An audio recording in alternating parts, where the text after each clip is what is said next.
Hello, everyone. It's your boy B3 back with another quick movie reaction review. Today we are reviewing Black Widow, one of the newer MCU films. I'm gonna do What If soon. I just want to do Black Widow first.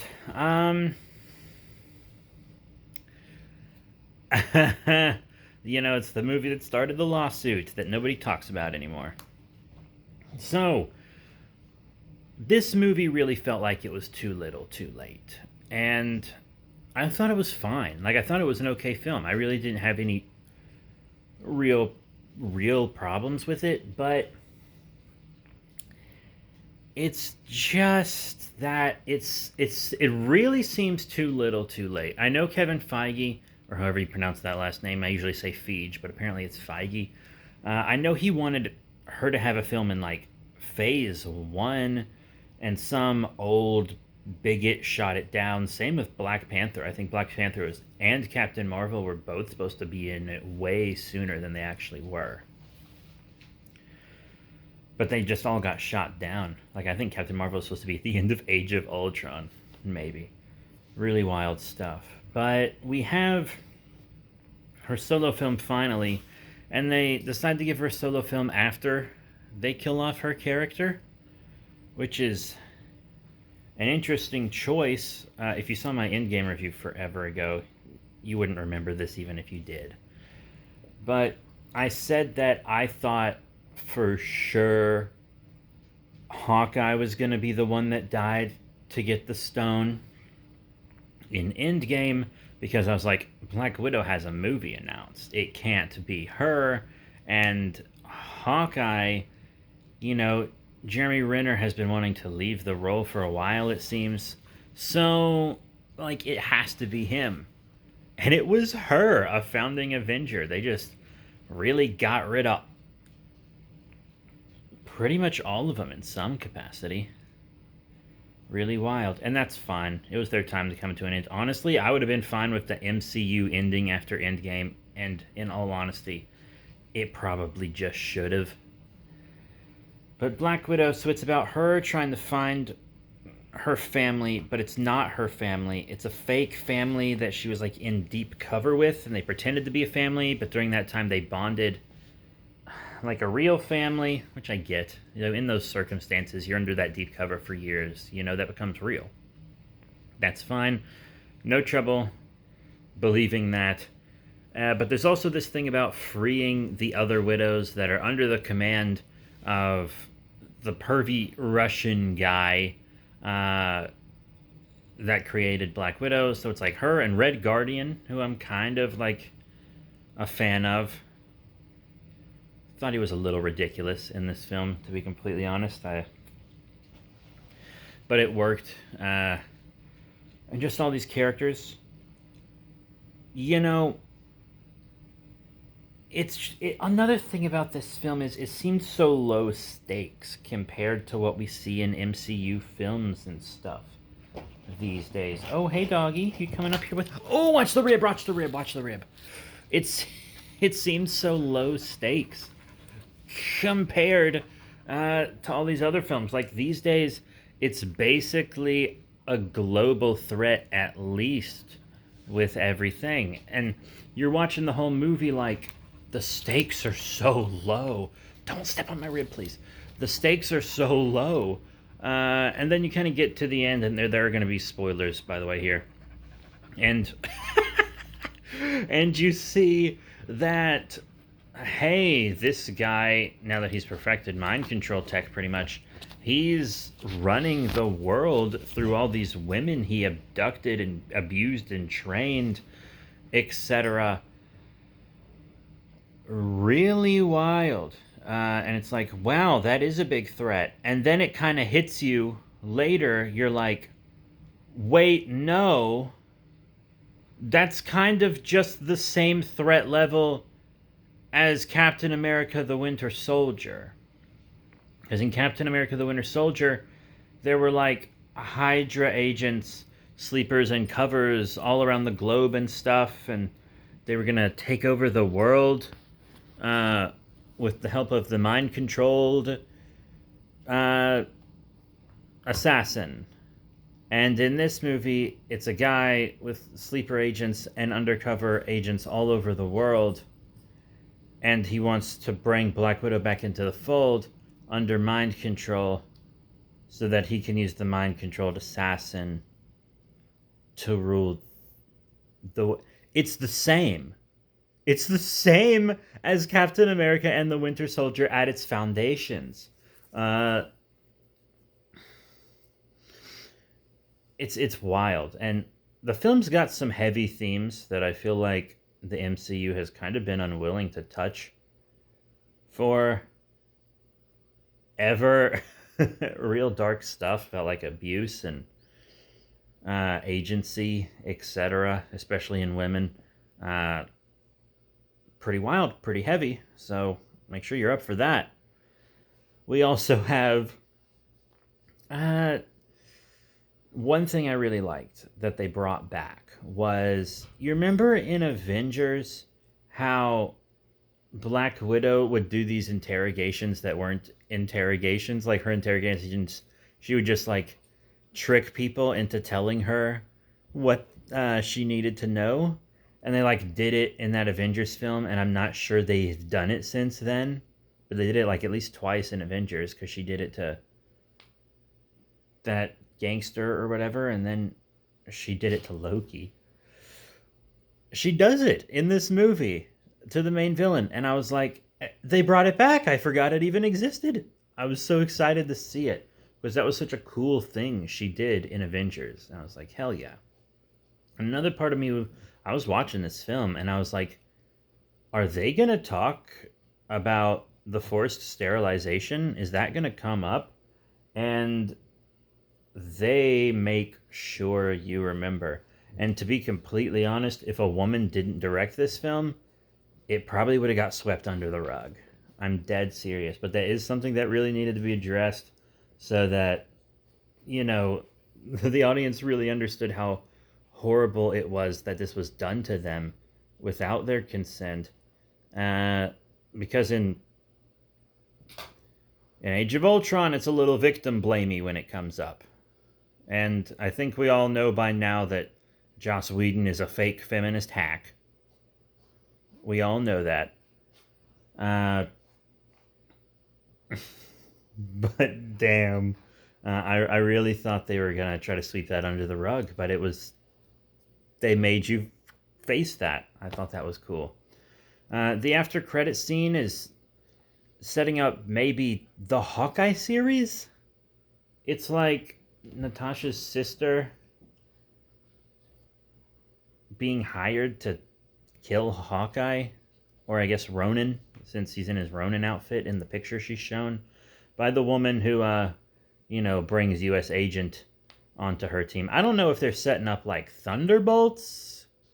I don't know what they're setting up with that, but to be honest, I think Thunderbolts would be pretty damn cool. You could bring Taskmaster back in, which is something that could be done easily. And the thing about Taskmaster is, did not see the Taskmaster twist reveal coming. I figured it out right before, but that doesn't count because it's signaled to the audience what's about to happen right before. So I figured it out exactly when you're supposed to. I was like, wow. Wow. And it makes things even more fucked. It was already fucked when at the beginning of the movie, they're like, oh yeah, Black Widow, this superhero that everyone has worshipped for like over a decade. Yeah, she killed a child. Yeah, she just killed this little girl. And it's like, okay, you tell me that here at the beginning of the film and you want me to root for her? I mean, obviously the daughter didn't die and she's still alive because this is a very predictable, for the most part, Marvel movie. It just is. But I mean, I thought it was still fun. Apparently, it filmed all over the world because I was reading the credits and I was like, wow, a lot of locations, which is cool. The CGI was good. I really liked Taskmaster's design for the film. I thought she looked pretty cool. But going into it, I had high hopes for Taskmaster. That being said, I wasn't disappointed by Taskmaster because I knew Taskmaster wouldn't be the big bad, the real big bad. Especially since Taskmaster didn't have dialogue in the trailer. You're like, okay, Taskmaster is the muscle of whoever the actual big bad is. And the big bad's just the guy who's been the big bad Natasha's whole life. They just finally actually got rid of him on screen. So that's that. And I don't know, this film just, here's the thing about it.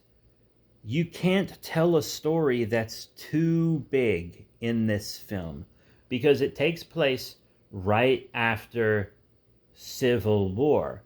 And they can't have Black Widow do this story that like affects the world and stuff as a whole, because if she does, then it's like, hey, why wasn't that mentioned after Civil War? Well, it's because they didn't know what this movie was going to be after Civil War, or even if they were going to make it, probably.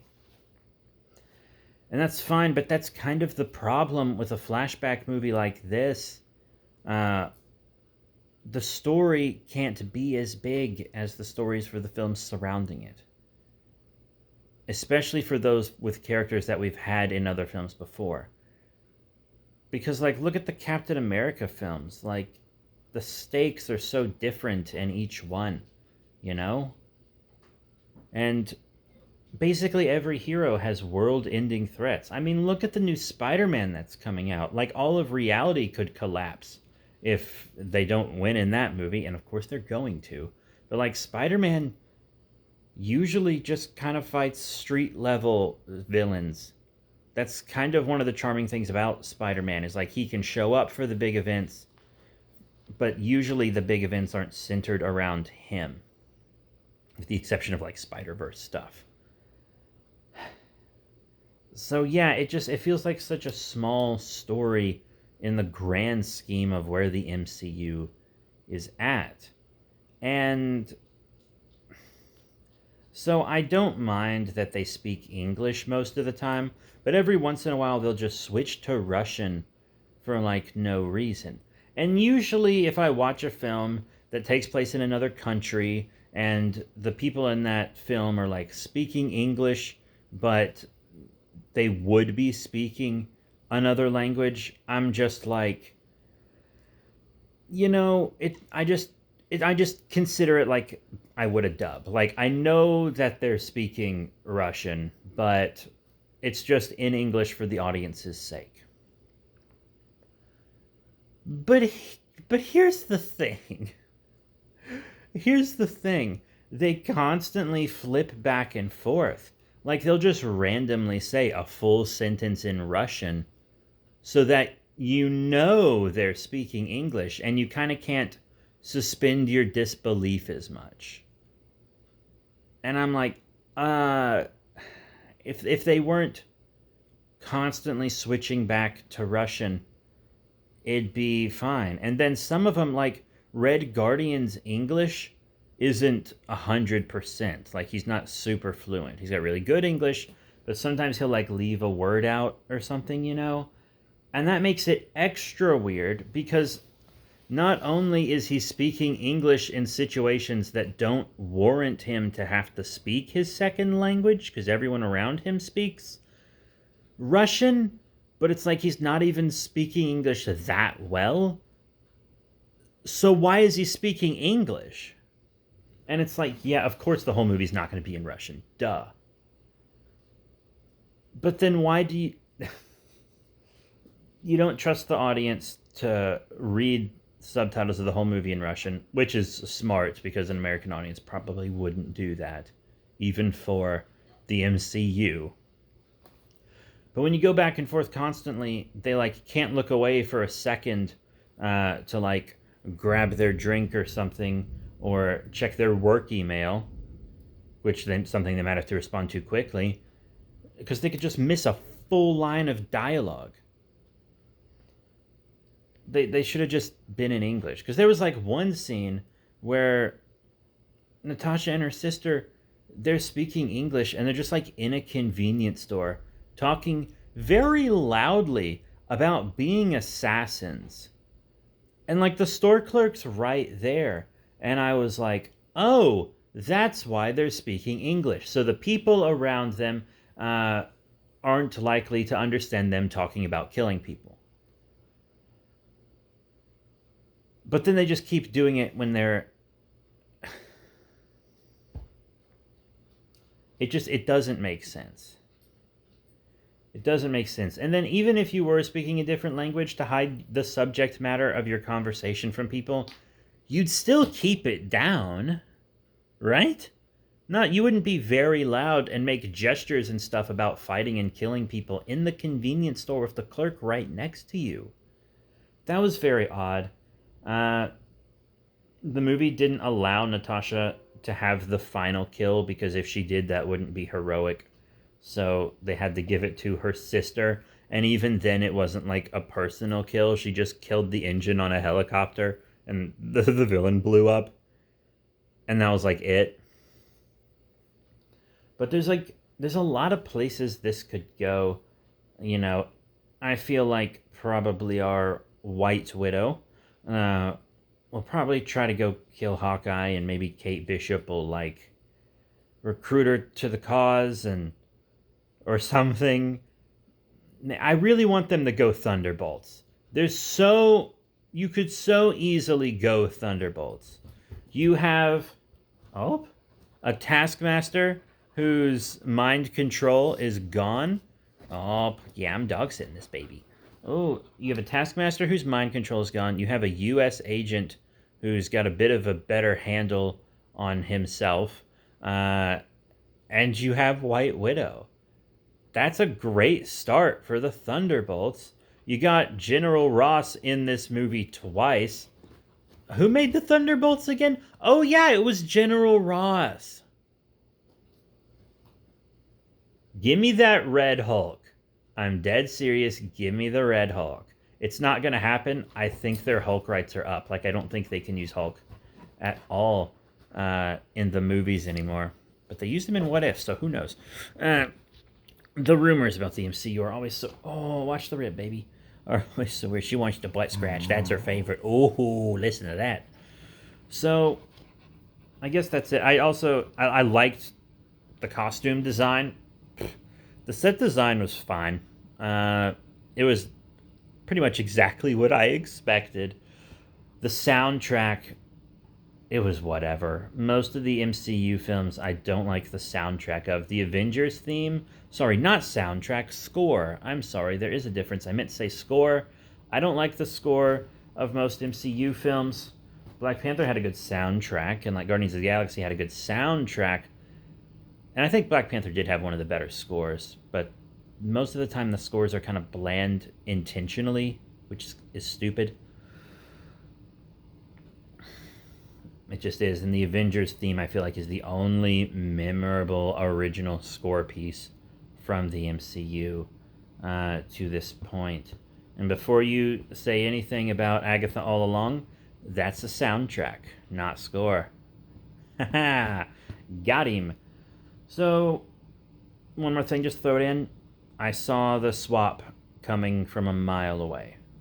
From a mile away. I knew Natasha and her mom switched places. 100% called that instantly. Like before she even stunned her sister. But that is it. Thank you all very much for your support. My What If review is incoming. Also got reviews of other things. I think my Tokyo SOS Godzilla review will be up before this. And I got a Hellraiser 3 review coming. Halloween Kills. I already uploaded Venom 2. Yeah, so We got more coming. So that's it. Thank you all once again for your support. Remember to rate, comment, and subscribe. Check out all the cool links in the description below, Facebook, Twitter, etc. And I want to see you all next time.